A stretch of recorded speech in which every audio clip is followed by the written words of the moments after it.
Fala aí, pessoal, quanto tempo, né? Andei meio sumida do canal, mas porque as aulas presenciais voltaram.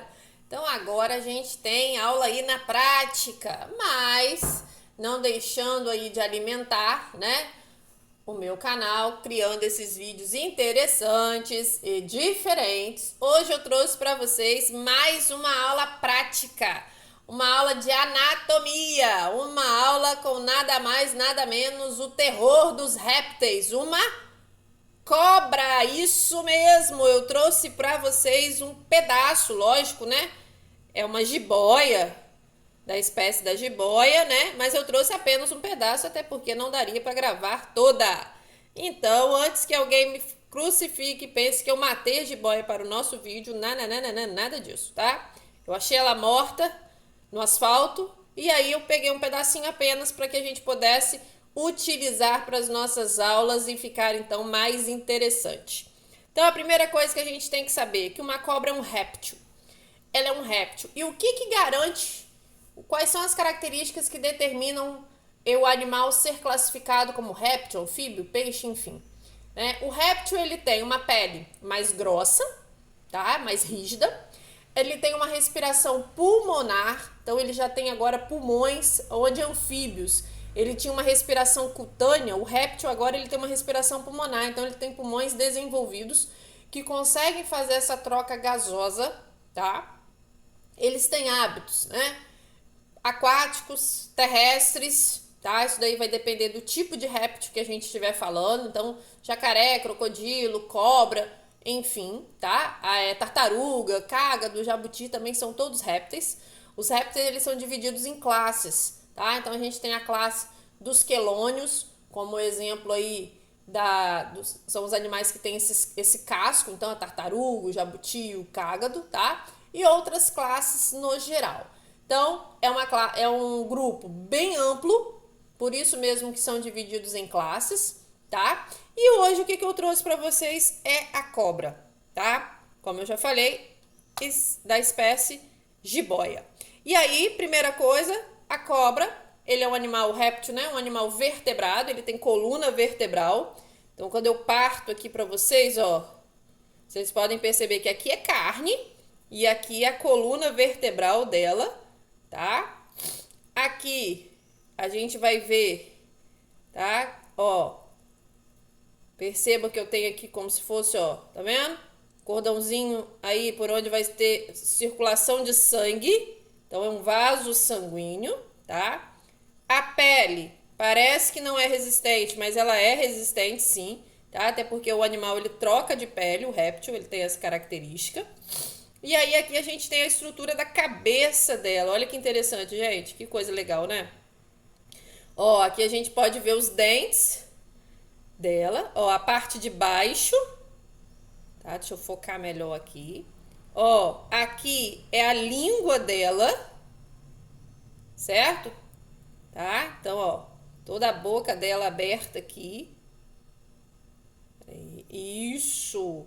A boca aqui, a língua vai estar aqui, os dentes, tá?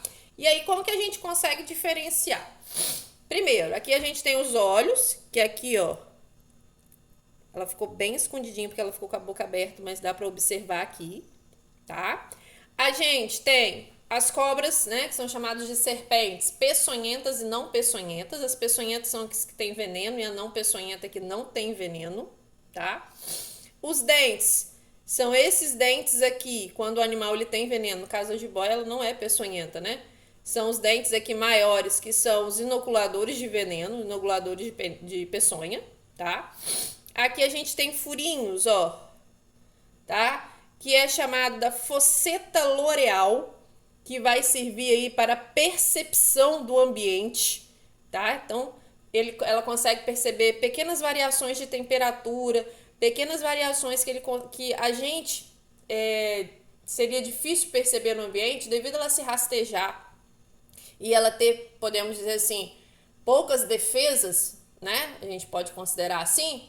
Ela precisa de mais órgãos e estruturas que possibilitam essa sobrevivência. E uma delas é a fosseta loreal, tá? Que vai dar essa percepção do ambiente, essa variação de temperatura. Então ele consegue saber a presença de outro animal, para a localização está próximo, longe, para que ela possa então se defender, preparar o seu bote, seja o seu ataque com peçonha ou seja o seu ataque sem peçonha, tá? Então a gente tem aqui a Fosseta L'Oreal.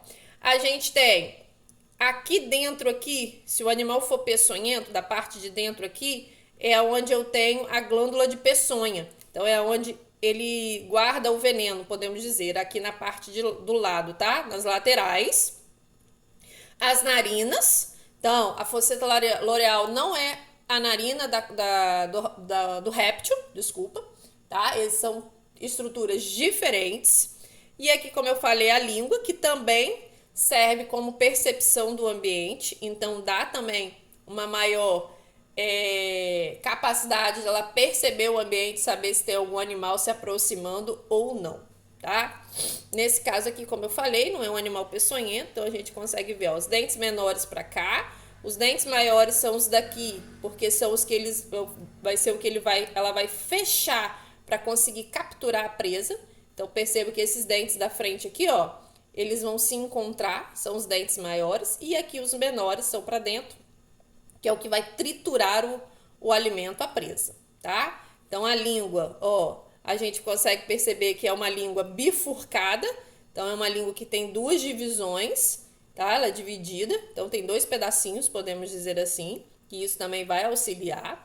Aqui, na parte de cima da boca dela, vai ter aqui, caso fosse uma serpente peçonhenta, a gente poderia conseguir observar aqui as glândulas de peçonha, mas nesse caso não é, tá? Então aqui as narinas, voltando, aqui os furinhos, que são as fossetas L'Oreais, que servem para percepção do ambiente, os olhos, que tá aqui, tá? E a pele dela, que é uma pele característica, tá? E que ela troca essa pele. Então aqui eu mostro aqui, ó, a coluna vertebral. Aqui é um tipo de vaso sanguíneo, então, ó, percebam que eu tenho aqui um diâmetro consideravelmente bom, para bastante circulação de sangue, tá? O réptil, ele tem uma característica, que ele prefere o calor do que o inverno. Então, no sol, devido a ele ser pecilotérmico, que significa que a temperatura dele varia conforme o ambiente, quanto mais calor, mais rápido ele fica. Por quê? Porque o metabolismo acelera. Se o metabolismo acelera, ele consegue se tornar mais ágil. Então, ele consegue caçar melhor, período de reprodução, de convivência no geral, é melhor, porque ele gosta mais do calor, tá certo? Então, tchauzinho, até a próxima aula. Tchau, pessoal!